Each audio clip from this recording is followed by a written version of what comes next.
Voltamos com Memórias do Poder Legislativo, que hoje entrevista a ex-deputada estadual Guiomar Namo de Mello, que tem uma carreira toda voltada para a educação.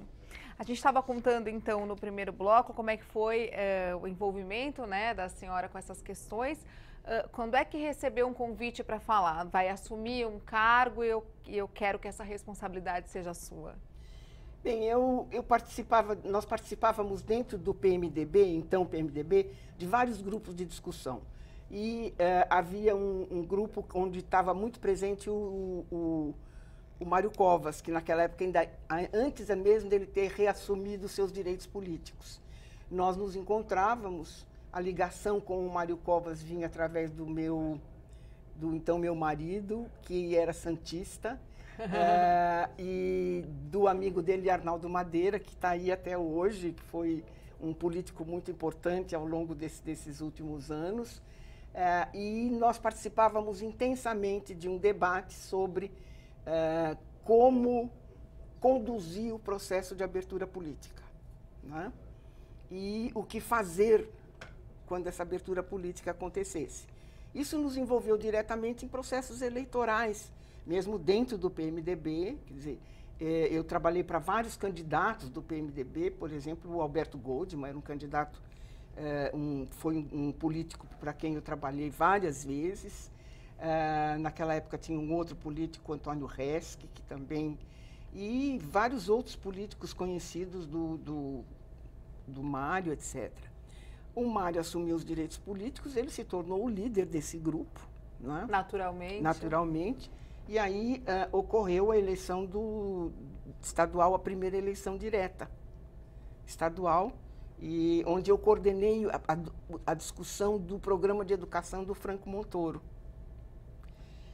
E o Franco Montoro se elegeu, e logo em seguida teve aquele movimento para as diretas nas capitais dos estados. Não sei se você está se localizando. E em São Paulo, o Montoro tinha, o Congresso tinha tentado passar uma emenda para aprovar a eleição direta nas capitais, que não passou. Não foi. O Montoro demorou, então, para nomear o prefeito, porque o Montoro era contra as eleições diretas, mas no momento que não passou a emenda, o Montoro tinha que nomear o prefeito de São Paulo. Até então tinha ficado o Altino, que era o presidente da Câmara Municipal, tinha ficado na prefeitura.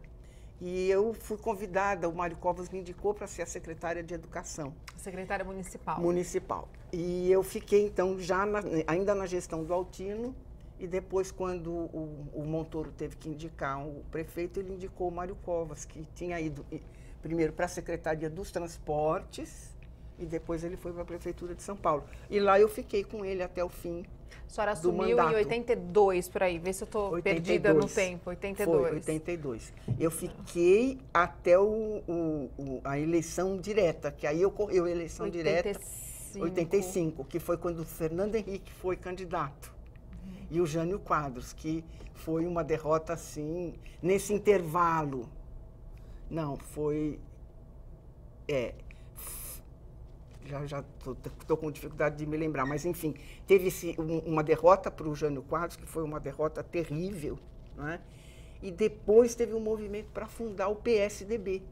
Ah, mas aí foi lá na frente, 88. já 88. Não, vamos ficar um pouquinho mais para trás para eu conseguir me localizar. E eu fiquei, então, de 80 até 85 na Secretaria Municipal de Educação. Isso, agora eu quero saber dessa experiência. Aí eu estava no lugar certo e numa hora certa, quer dizer, naturalmente eu seria uma candidata ligada à educação para ser deputada estadual, pelo PMDB ainda. Então, eu entrei, eu me candidatei e me elegi. Vamos só falar um pouquinho dessa experiência, deputada, antes da gente chegar aqui no Legislativo, dessa experiência no Executivo como secretária, que é uma experiência que eu acho interessante a gente contar. Pelo que eu pesquisei, pelo que eu li da atuação da senhora, a senhora tinha propostas muito inovadoras para aquela época e para uma gestão municipal, como mecanismo de incentivo para os professores. Foi uma das primeiras tentativas.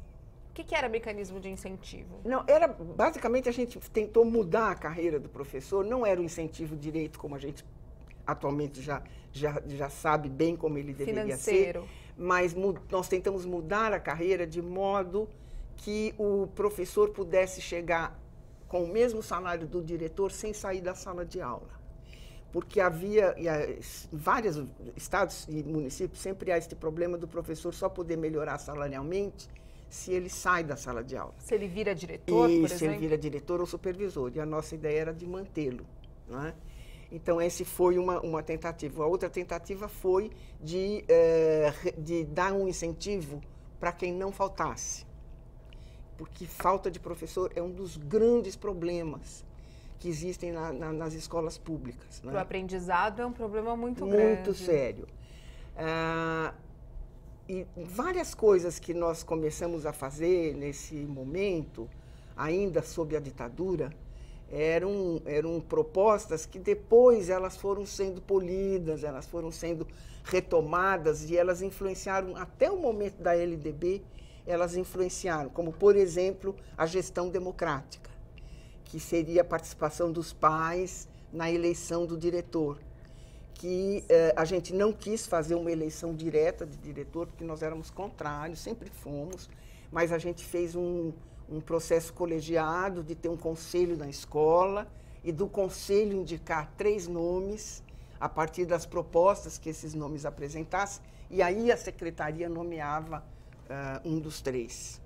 Isso era uma inovação muito grande. Isso, por exemplo, não existe até hoje no Estado. Como é que é feito? Na rede estadual, por concurso, ainda é por concurso. São Paulo teve, fazendo um parênteses, isto porque São Paulo teve uma posição muito revolucionária quando introduziu o concurso, porque o Brasil, dos anos 50, ninguém fazia concurso, para nada. E para a educação, muito menos. Era tudo na base do compadrio. Então, meritocracia zero mesmo. Então, São Paulo introduziu o concurso. E isto foi uma inovação muito grande e politicamente muito democrática. Mas depois o país mudou. Existem hoje processos de escolha de diretores muito mais democráticos do que o concurso. Mas é muito difícil hoje mudar o concurso. Porque o concurso, o concurso ele foi importante naquela época, mas ele tem um defeito. No momento em que o indivíduo entra por concurso, nunca mais se tira. É verdade. Certo? E mesmo que ele seja ineficiente, etc. Só se foi assim, uma aberração que ele muito tenha justa causa e que ele sai. Entendeu? Fechando, então, esse parênteses do negócio de eleição de diretor, a gente criou esse mecanismo. Nós criamos um mecanismo de não ter, de ter uma escolha mais democrática do supervisor, das escolas participarem da escrita do seu regimento interno. O regimento interno é uma coisa discutida pelos professores e pelos funcionários e tal. Então, todos esses processos, que são tentativas ainda tímidas de democratização da gestão escolar, eles já estavam presentes. Aqui em São Paulo, em Recife, que foi uma secretaria municipal que também, naquele momento, teve um papel inovador na mão do próprio PMDB de Recife, e creio que em Belo Horizonte também. Nos estados não, porque não tinha eleição direta para governo. Mas era um embrião, onde se podia testar o que vocês acreditavam que poderia melhorar a gestão e tornar mais democrática. E esta questão, por exemplo, da democratização, da gestão democrática, ela foi parar na Constituinte e depois ela passou para a LDB, que nós temos hoje. Viraram ideias. Viraram assim, coisas meio consensuais, digamos assim. Olha só. Não é? Então, é interessante de ver. Foram algumas secretarias municipais que foram muito pioneiras nisso. Então, agora eu entendi o que a senhora falou no outro bloco. Quando a senhora falou que era contra o corporativismo e que foi difícil lutar contra o corporativismo dos professores, foi lutando com essas ideias que promoviam a democratização nessa gestão dentro da escola. E que promoviam também, quer dizer, que o professor e os diretores, etc., que eles sejam... Existe uma palavra em português que infelizmente não existe, em inglês que infelizmente não existe em português, que é accountables, quer dizer, que eles prestem contas daquilo que, quer dizer, eles são pessoas que têm que prestar conta para a sociedade, para os pais dos alunos, para a gestão superior da secretaria, eles têm que prestar contas. Eles não podem... podem... o agente público tem que prestar? Eles não podem se aproveitar de mecanismos, por exemplo, para dar 12, 15 faltas por ano, como se dá, entende? Agora eu entendi o que a senhora estava explicando antes. Onde estava esse corporativismo, então? E como isso prejudicava o aprendizado do aluno, que é o principal interessado ali? Essa questão das férias, o José Serra, quando foi governador agora, comprou novamente essa briga com o negócio das faltas dos professores. É sério, o problema de falta de professor é sério. Ele está acostumado a aprender com um, depois vem um substituto, quebra aquela... E esse corporativismo, tem muita coisa, não dá nem tempo da gente estar explicando, mas, por exemplo, por que o currículo ficou tão picado como ele é? Nós temos um currículo picotado, né? Porque cada um quer a aula da sua disciplina, entende? Quer dizer, eu, por exemplo, um exemplo disso, que talvez esclareça melhor. Eu assumi a secretaria e vi que antigamente havia, assim, alguns anos antes, tinha 6 aulas por semana de matemática e depois disseram que tiraram 3 aulas de matemática para colocar 3 aulas de educação artística e 3 aulas de matemática. Eu falei, mas gente, por que educação artística? Não, porque começou com desenho geométrico. Então, houve uma turma de professores que pressionou dizendo que tinha que ter aula de desenho geométrico, não apenas de matemática. Então, que não era desenho geométrico dentro da matemática, era desenho geométrico, aula específica. Aí, as faculdades criaram licenciatura, quer dizer, dentro da licenciatura de desenho geométrico, de educação artística, criaram a habilitação de desenho geométrico. Aí fica um grupo que se forma em desenho geométrico e que começa a pressionar para diminuir a aula de matemática. E, no fundo... E assim vai. Quer dizer, os meninos perderam 3 aulas de matemática. A verdade perderam 3 aulas de matemática. Importantíssimas. Muito mais importantes. Quando a gente diz isso, o pessoal, por exemplo, na área de artes fica ofendido, magoado. Não é que é mais importante que artes, de jeito nenhum. É que nós temos, infelizmente, uma escola que funciona pouco. Ela é curta. Na minha época, ela era mais curta ainda. Quer dizer, nós fizemos das tripas do coração para acabar com o quinto período quinto turno de funcionamento, porque não tinha escola. São Paulo tem um problema sério de terreno, seríssimo. Não tem aonde construir. Os lugares que precisa, não tem terreno. Ou é manancial, ou está ocupado, ou é loteamento. Entende isso, pessoal? Não pode usar. Não, é uma irresponsabilidade, faz loteamento, não reserva lugar para escola nem para posto de saúde. Quer dizer, há todo é um emaranhado, quer dizer, esta política pública... Ela é um nó, quase um nó. Ela é exatamente fascinante, porque se você não tem esta visão de conjunto, você tem dificuldade de estabelecer prioridades. E como é que foi, assim, a reação dos professores nessa hora? Porque a visão que a gente tem, eu imagino que nessa época não devia ser tão diferente, que a gente está falando do comecinho da década de 80, é de um professor cansado e mal remunerado e, de repente, por conta disso, na hora de passar para o aluno, isso não dá tão certo na hora dele aprender. Mas quando chega uma coisa que pode melhorar a remuneração, a condição dele de trabalho, aí também entra a dificuldade, então não dá para entender direito. Porque é um círculo vicioso, você entende? Quer dizer, a profissão de professor, vamos partir do seguinte, a profissão de professor nunca teve prestígio no Brasil.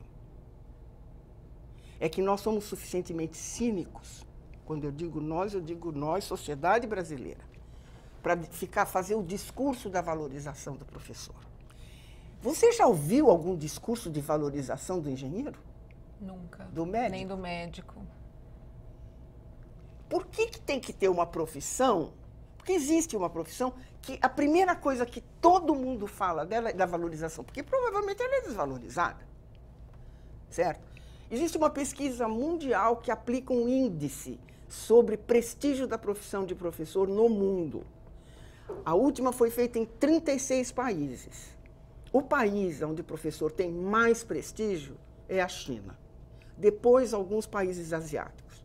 Isso não tem dúvida. A China, desde a época das dinastias, o único que não ajoelhava no chão e abaixava a cabeça para o imperador era o professor. Então, é uma questão de cultura. Mas os países, assim, você vê os países que estão melhor nos índices de aprendizado do aluno, são os países onde os professores têm mais prestígio. O país que tem menos prestígio são dois. Quais? Brasil e Israel. Então, nós falamos tanto da valorização do professor, porque, no fundo, a gente tem a consciência pesada, sabe? Culpa mesmo. É uma questão de culpa, é um inconsciente coletivo culpado, né? É porque valorização não é só remuneração. Não, valorização é condição de trabalho, é respeito, não é?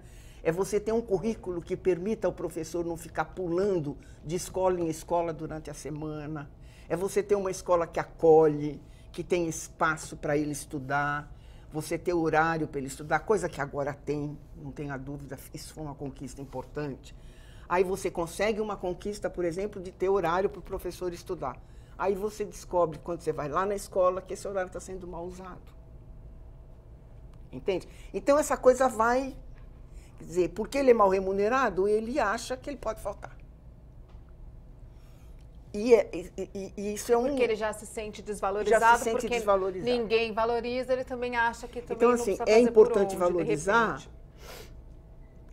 mas tem que fazer concretamente, parar de falar de valorizar e valorizar naquilo que é importante. Né? Salário, óbvio, né? Mas um salário que tenha condições de você saber quanto você está pagando pelo quê, como tudo neste mundo. Se você vai num médico, você pergunta qual é o preço da consulta e o que ele vai te dar em troca, tá certo? É um pouco isso que nós temos que fazer. Ter uma carreira de mérito, poder diferenciar professores que são melhores de professores que não são tão bons, para ter um programa de recuperação dos que não são bons, né? Enfim, essa é a política pública, é essa dificuldade. Quer dizer, se nós hoje tivéssemos nós estamos hoje no Brasil discutindo a Base Nacional Comum do Currículo, né? Que não é um currículo, é um conjunto de saberes, de conhecimentos que o aluno tem que ter, de competências e habilidades que ele tem que ter. Não necessariamente sobre qual conteúdo que a escola vai usar, nem qual o método. Isso é currículo. A Base Nacional não é currículo, é anterior ao currículo. É difícil de explicar isso, mas eu tenho a impressão que com um pouco de esforço as pessoas entendem, né? Existe alguma coisa anterior ao currículo que é o que o Brasil acha que todo brasileiro tem que aprender. É um pouco isto, certo? Se nós pudéssemos ter um currículo enxuto a partir desta Base Nacional Comum, nós poderíamos ter menos professores na escola. E menos professores que poderiam ficar mais tempo naquela escola. E não um professor que trabalha nesta escola, nesta escola e nesta escola. E na terceira já está morto, de e ele não se fixa em nenhuma. É uma coisa assim melancólica. Você entra numa escola, você entra aqui na redação, eu entrei aí agora, passei, tem o lugar das pessoas. As pessoas, sei lá, botam um bichinho em cima do computador. Pode guardar a bolsa, não é? Deixar no seu põe uma fotografia do filho. A escola não existe isso. Ninguém fica lá. Ela é uma passagem, sabe? Parece que ela é ela é um corredor de passagem. E aí, ela não é um vínculo? Sabe? E se ele não faz o vínculo com a escola, ele não faz o vínculo com o aluno. E o vínculo emocional é fundamental para o aluno aprender. Não que ele deva fingir de mãe, porque o professor não é mãe nem tia, mas o vínculo emocional, esse que você, sabe, fica quando o seu olho brilha porque o aluno aprendeu, e quando o aluno olha para o professor e fala que bom ter um professor assim. Este é o vínculo. Tá certo. Deputada, eu vou precisar chamar mais um intervalo. Pois e no próximo bloco, que é o último, a gente tem que falar um pouquinho da experiência da senhora aqui no Legislativo. Vamos? Vamos. Daqui a pouquinho a gente volta com mais memórias. Não sai daí. Até já.